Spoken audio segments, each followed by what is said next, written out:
consisting of more than 50 countries and spanning a huge range of climates from equatorial and tropical to monsoon and desert. These climates and subsequent habitats provide a home for a vast array of wild animals renowned the world over. These include the likes of lions, chimpanzees, black mambas, warthogs, zebras, crocodiles, hippos, and buffaloes. Whilst much of Africa's wildlife is considered dangerous, it is a far cry from what once roamed the continent. If we take a step back in time, then some animals are even deadlier. Prehistoric animals that you would only see in your worst nightmares. Whilst there were plenty of dinosaurs that roamed Africa millions of years ago, including Megapnosaurus, Afrovenator, and Spinosaurus, there were other fearsome animals that called the continent their home.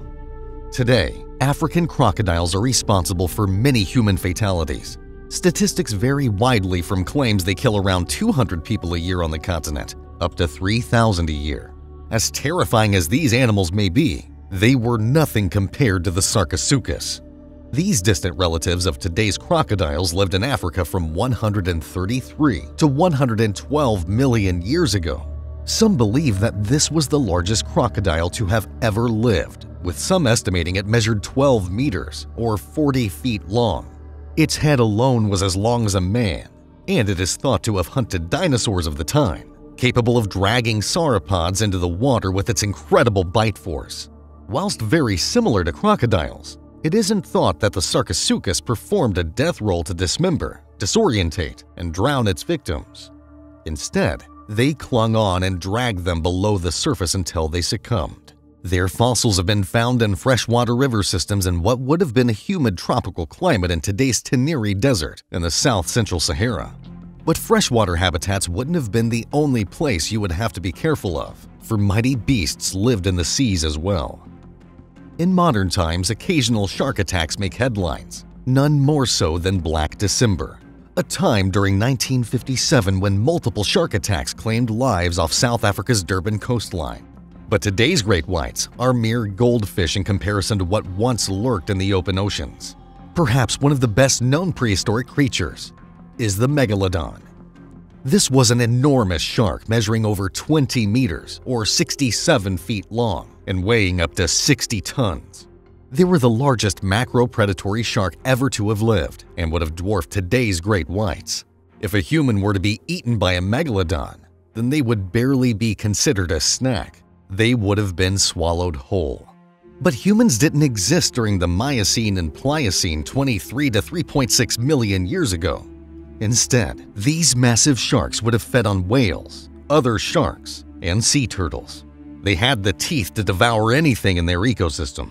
These measured 18 centimeters or 7 inches long. But what of Africa's prehistoric land animals? Were they as fearsome as those found in its waters? When we think of Africa, we often think of lions. They are the second biggest cats in the world after tigers, and their roar can be heard from 5 miles away. Males can weigh up to 225 kilograms or 500 pounds. They are one of the most frightening predators prowling the savanna. Around 124,000 years ago, lions and their subspecies were found widespread across the globe, from American lions in the US to cave lions across Eurasia. Today, only around 20,000 African lions remain, with about 500 Asiatic lions. But these formidable predators were nothing compared to Simba Kubwa, a truly terrifying large carnivore that dominated the African landscape 22 million years ago. Its Swahili name translates to Big Lion, but this creature was no lion. Instead, it was a member of the extinct group of mammals called hyenodonts. As the name suggests, these were similar to hyenas. Simba Kubwa was enormous, the top of its head reaching the shoulders of a full-grown man. They were larger than polar bears, with some scientists estimating their maximum weight reaching 1,500 kilograms or 3,300 pounds. Perhaps the most terrifying feature of this predator was its teeth. It had 3 pairs of meat-slicing teeth in the back of its impressive jaws, whilst most other meat-eating mammals only have 1 pair. These early hyena-like animals probably crushed bones less than their modern-day counterparts, relying more on slicing meat from freshly hunted prey. The types of animals they fed on were probably some of the large African herbivores around the time. Giant gomphotheres, a group of proboscideans related to modern elephants, were present in what was then a more lush area where today's Sahara Desert sits. Fossilized gomphothere bones have been found next to those from hyenodonts. But despite their dominance across Africa, Simbakubwa's time came to an end. Like many hypercarnivores, they were the most sensitive to destabilizing food chains, which occurred due to climatic shifts. Even today, some of the most endangered animals on the planet are carnivores which rely on other animals for their food. Like the giant sarcosuchus, many of Africa's prehistoric animals were much larger compared to their modern-day equivalents. One of the most feared animals in Africa is the hyena. Today there are 4 species, but one of their ancestors was the giant short-faced hyena. It was the largest and most spectacular bone-cracking hyena that ever existed. About the size of a lioness, these animals had a remarkable range covering much of Europe, Asia, and Africa. They lived during the late Pliocene and into the Pleistocene, from 3 million to 500,000 years ago, roaming the open plains. Although today's hyenas are often thought of as scavengers, they are nimble enough to frequently hunt and capture their own prey, often getting displaced by lions at their kill sites. However, the giant ancestors probably were actual scavengers. Their thick-set bodies, around 3 times larger than today's spotted hyenas, made them less capable of hunting over long distances. Instead, they probably followed other predators, such as saber-toothed cats, stealing their prey once the kill was made. Their jaws were exceptional at cracking open bones to get to the nutritious marrow inside. But this crushing power meant that they were less able to bite down with their sharper canine teeth, and therefore not able to latch onto fast-moving prey. Yet another reason why scientists believe that this species was more of a scavenger than a hunter. As with most of the Pleistocene megafauna, the giant short-faced hyenas struggled to survive in the changing climate, and it is thought that these were replaced by the more adaptable spotted hyena across the African continent, a species that still thrives today. But what other predators lived in Africa that we don't see today? Today, lions are endemic to sub-Saharan Africa, with a small population of Asiatic lions living in India's Gir National Forest. But as recently as the 1960s, there was another population of lions that lived north of the Sahara. These were the Barbary lions. They were initially thought to be a distant subspecies of lion.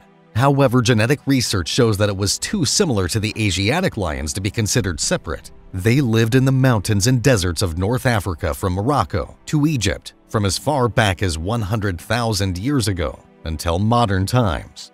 Bounty hunting and the rise of firearms ultimately led to its extinction. But during its reign, the Barbary lion would have competed with another predator of North Africa at the time, the Atlas bear. As the only bear native to Africa, these bears were big. They were bigger than today's grizzly bears, weighing up to 450 kilograms or 1,000 pounds and measuring 2.7 meters or 9 feet long. It is thought that they were either related to the brown bears living on the Iberian Peninsula or Alaskan brown bears and maybe even polar bears. But they did not come from the geographically close population of Middle Eastern brown bears. Others have described them as relatively small brown bears, more akin to the size of American black bears. Despite the disagreement in sizes, the Atlas bears would have made for a formidable predator if stumbled upon in the wild. But they weren't the hunters that today's polar bears and grizzlies are. Although the Atlas bear would have possibly competed with Barbary lions for occasional meat sources such as carcasses, they were mostly herbivorous, eating a range of roots, acorns, and nuts. They roamed across North Africa, making the forested mountainous regions of the Atlas Mountains their territory.